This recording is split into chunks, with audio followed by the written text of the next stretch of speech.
Hello student, today we will discuss back bonding. In previous session we have discussed lots of example including how to determine hybridization, number of lone pair, number of bond pair and geometry and shape of the molecule. ठीक है, today we will discuss another new topic that is back bonding.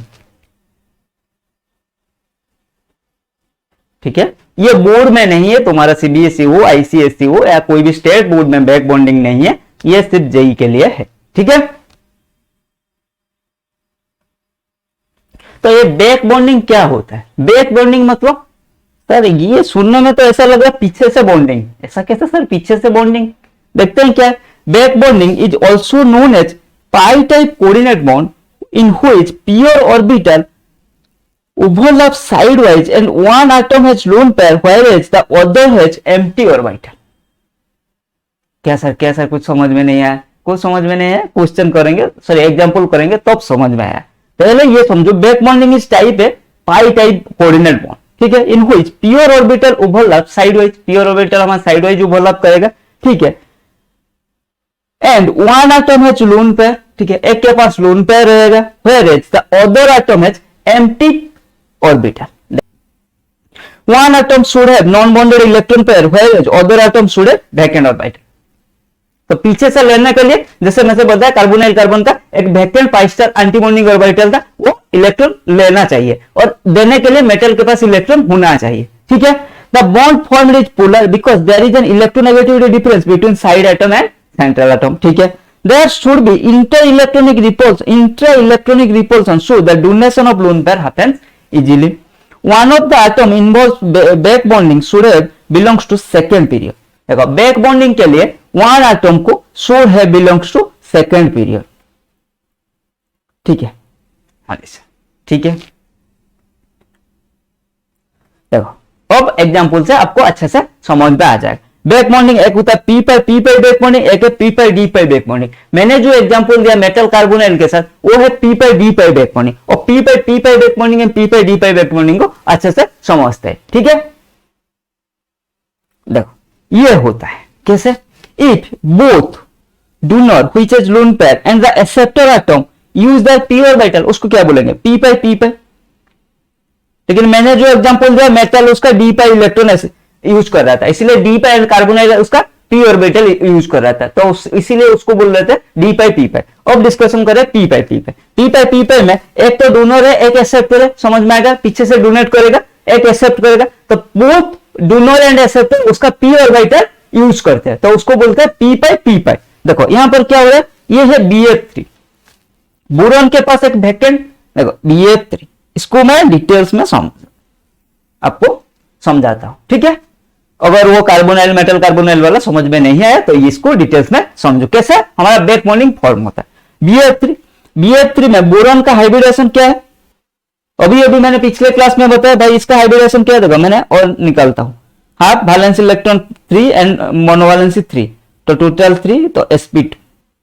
ठीक है, BF3 में boron का hybridisation क्या है? sp2, और हमें पता है p का ऑर्बिटल कितना है? टोटल 3 ऑर्बिटल है, px py pz. तो इसका मतलब क्या है, बोरॉन के पास एक वैकेंट p ऑर्बिटल है, एक कंडीशन तो फिल अप हो गया. कोई जो एक्सेप्ट करेगा उसके पास वैकेंट ऑर्बिटल होना चाहिए. ठीक है सर, और बोरॉन सेकंड पीरियड एलिमेंट भी है. ठीक है, तो ये जो BF3 में बोरॉन का हाइब्रिडेशन है sp2, तो इससे पता चलता है बोरॉन के पास एक वैकेंट ऑर्बिटल होगा, बस अब उसको चाहिए कोई पीछे से देने वाला. ठीक है, तो यहां पर क्या है, BF3 में सिर्फ फ्लोरीन है और कोई नहीं है, बोरॉन एंड फ्लोरीन है, तो फ्लोरीन क्या दे पाएगा? इलेक्ट्रॉन. क्या फ्लोरीन इलेक्ट्रॉन दे पाएगा? अगर दे पाएगा, ठीक है, तो यहां पर पी पाई बैक बॉन्डिंग हो जाएगा. ठीक है, देखते हैं कैसे. देखो हमें पता है फ्लोरीन क्या है, ऐसे तो वो इतना अच्छे से देना नहीं चाहता है, फिर भी इसके पास तो लोन पेयर है. हाँ जी सर, इसके पास तो लोन पेयर है, हाइड्रोजन के पास लोन पेयर है, तो ये क्या करेगा, फ्लोरीन उसका लोन पेयर ये ऐसे डोनेट करेगा बोरॉन का वैकेंट पी ऑर्बिटल. तो फ्लोरीन क्या, फ्लोरीन में भी फील्ड टू पी ऑर्बिटल है, और बोरॉन जो ले रहा है उसका वैकेंट टू पी ऑर्बिटल था, तो देने वाला वो लेने वाला दोनों का P orbital and P orbital overlap हो रहा है, इसीलिए इसको बोलते हैं पी पाई बैक बॉन्डिंग. क्या है, पहले तो इसके साथ बॉन्ड हो गया था, लेकिन फ्लोरीन उसका एक जो लोन पेयर था वो हमारा बोरॉन का एक ऑर्बिटल वैकेंट था, उसको डोनेट किया, तो इसी को बोलते हैं बैक बॉन्डिंग। ठीक है, समझ में आ गया? लेने वाला जो लेगा उसके पास एम्प्टी ऑर्बिटल होना चाहिए, जो देगा उसके पास लोन पेयर होना चाहिए। ठीक है, तो हो गया भाई, इसको बोलते हैं बैक बॉन्डिंग। समझ में आ गया बैक बॉन्डिंग का कॉन्सेप्ट क्या है? वो जो मेटल कार्बोनाइल वाला होता है ये एक ऑर्गेनोमेटेलिक कंपाउंड है। ठीक है, तो अच्छे से शायद वहां पर आपको समझ में नहीं आया होगा, लेकिन यहां पर आपको समझ में आ गया होगा। ठीक है, नेक्स्ट देखते हैं डी पाई डी पाई, सॉरी पी पाई डी पाई। देखो पी पाई डी पाई में क्या है? If the donor atom donates its lone pair from p orbital and the acceptor atom accept this electron in d orbital, ठीक है, जो एक्सेप्ट करेगा, क्योंकि हम बोल रहे ना पी पाई डी पाई, देने वाला p ऑर्बिटल यूज करेगा, लेने वाला के पास वेक्टर d ऑर्बिटल होना चाहिए। देखते हैं एग्जांपल, देखो Si H3, Si क्या है भाई? सिलिकॉन, कार्बन सिलिकॉन, ये थर्ड पीरियड एलिमेंट है। ठीक है, इसके पास d ऑर्बिटल है, एक वेकेंट 3d ऑर्बिटल है। हाँ जी सर, इसके पास वैकेंट 3d ऑर्बिटल है।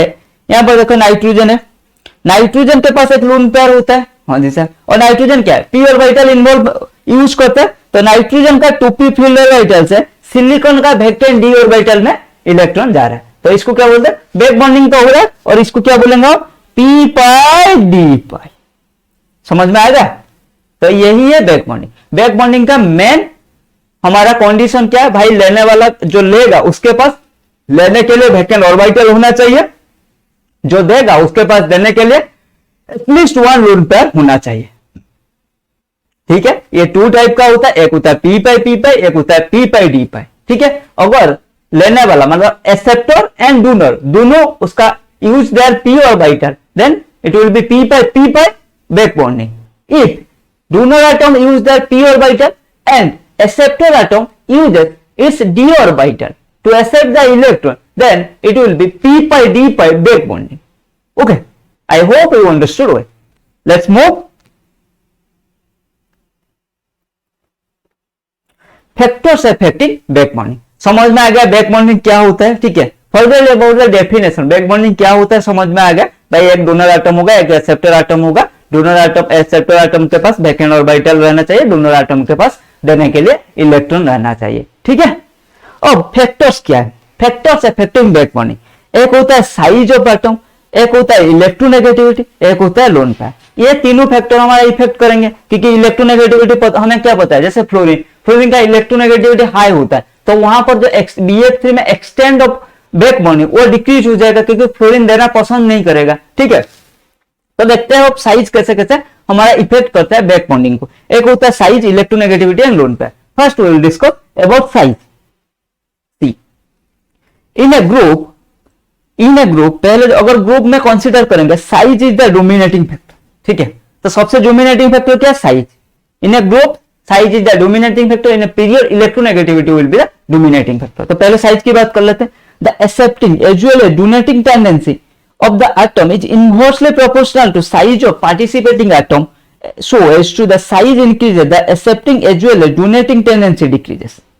ऐसा क्यों होता है? जैसे जैसे साइज इंक्रीज होगा, जो दे रहे मतलब ऑर्बिटल दे रहे, मान लो इसके पास ये ऑर्बिटल है और किसके पास है इतना बड़ा, मतलब इसके पास मान लो 2p ऑर्बिटल है, ये ले रहा है 3p में या 5d में, तो थोड़ा बड़ा साइज बड़ा हो जाएगा ना, तो अच्छे से हमारा इलेक्ट्रॉन का जो डोनेशन नहीं हो पाएगा। ठीक है, तो ये बात याद रखना, हमारा जो बैक बॉन्डिंग होता है, back bonding inversely proportional to size, चाहे वो एक्सेप्टर एटम का हो या डोनर एटम का हो। ठीक है, ऐसे तो देखो, ऐसे तो वो हवा में फेंक नहीं था, आप समझ रहे हो? इसके पास इलेक्ट्रॉन था, जैसे BF3 मान लो, बोरॉन, यहाँ पे फ्लोरीन था, ये ऐसे हवा में इलेक्ट्रॉन फेंक दिया, ऐसा नहीं हुआ, ऑर्बिटल पास आई है ना, इसीलिए इलेक्ट्रॉन का आदान लेन देन हुआ। अगर ये साइज में बड़ा हो जाएगा, जैसे ओवरलैपिंग का केस में, अगर साइज में बड़ा हो जाएगा तो एक्सटर्नल ओवरलैपिंग डिक्रीज हो जाता है। यहाँ पर भी वही है, जैसे साइज में बड़ा हो जाएगा तो डोनर एंड रिसिप्टर जो एक्सेप्टर एबिलिटी डिक्रीज हो जाएगा, इसीलिए बैक बॉन्डिंग में डिक्रीज हो जाएगा।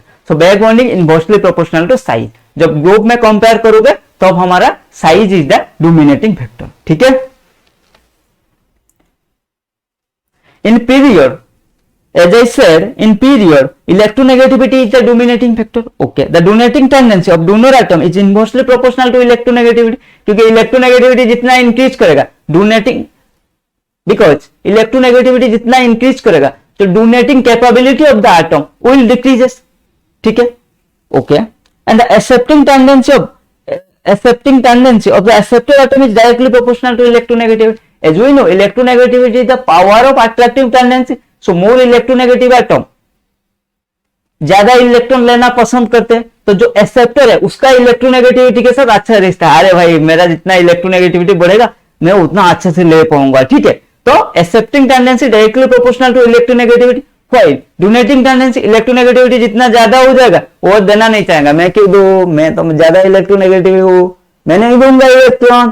सो कहने का मतलब है ये the donating ability decreases as electronegativity increases, while accepting tendency increases as electronegativity increases. Okay, now let's move the last factor. As the number of lone pair on the acceptor atom increases, the tendency to accept electron decreases because these atoms already have high electron density and electron repulsion हो जाएगा। लेकिन जब donor atom के पास मतलब lone pair of electron increase करेगा, उसका donating ability increase करेगा। ठीक है, क्योंकि वो जितना रीच होगा वो उतना इलेक्ट्रॉन ले पाएगा। ठीक है, अब देखते हैं order of accepting tendency. As the number of lone pair increases on the acceptor atom, the accepting tendency decreases. हाँ जी सर, एग्जांपल देखते हैं। देखो silicon, phosphorus, sulphur, chlorine. Silicon जैसे जैसे number of lone pair increase करते जाएगा, chlorine हमेशा लोन पेयर लेके घूमता है, सल्फर लेके घूमता है, फास्फोरस लेके घूमता है, लेकिन सिलिकॉन ऐसे नहीं घूमता है। ठीक है, और इनके पास ऐसे डाउन द ऐसे क्या है, अलोंग द पीरियड इसका क्लोरीन का ज्यादा है तो होता है lone pair, then sulphur, then phosphorus compare to silicon. इसीलिए एक्सेप्टिंग टेंडेंसी डिक्रीज है, सिलिकॉन का सबसे ज्यादा होता है, then phosphorus, then sulphur, then chlorine. ठीक है, when the lone pair are absent on the central atom, the accepting tendency of the central atom increases as we move from left to right along the period। ऐसा क्यों होता है? जब lone pair पहला जो क्या देखो इसके प्रीवियस वन जो हम कंसीडर किया लोन पेयर को लेके, ठीक है, अगर लोन पेयर नहीं है तो कैसे कंसीडर करेंगे? इलेक्ट्रोनेगेटिविटी। ठीक है, तो अगर इलेक्ट्रोनेगेटिविटी इंक्रीज करेगा जो एक्सेप्टर एटम का, हमारा क्या होगा?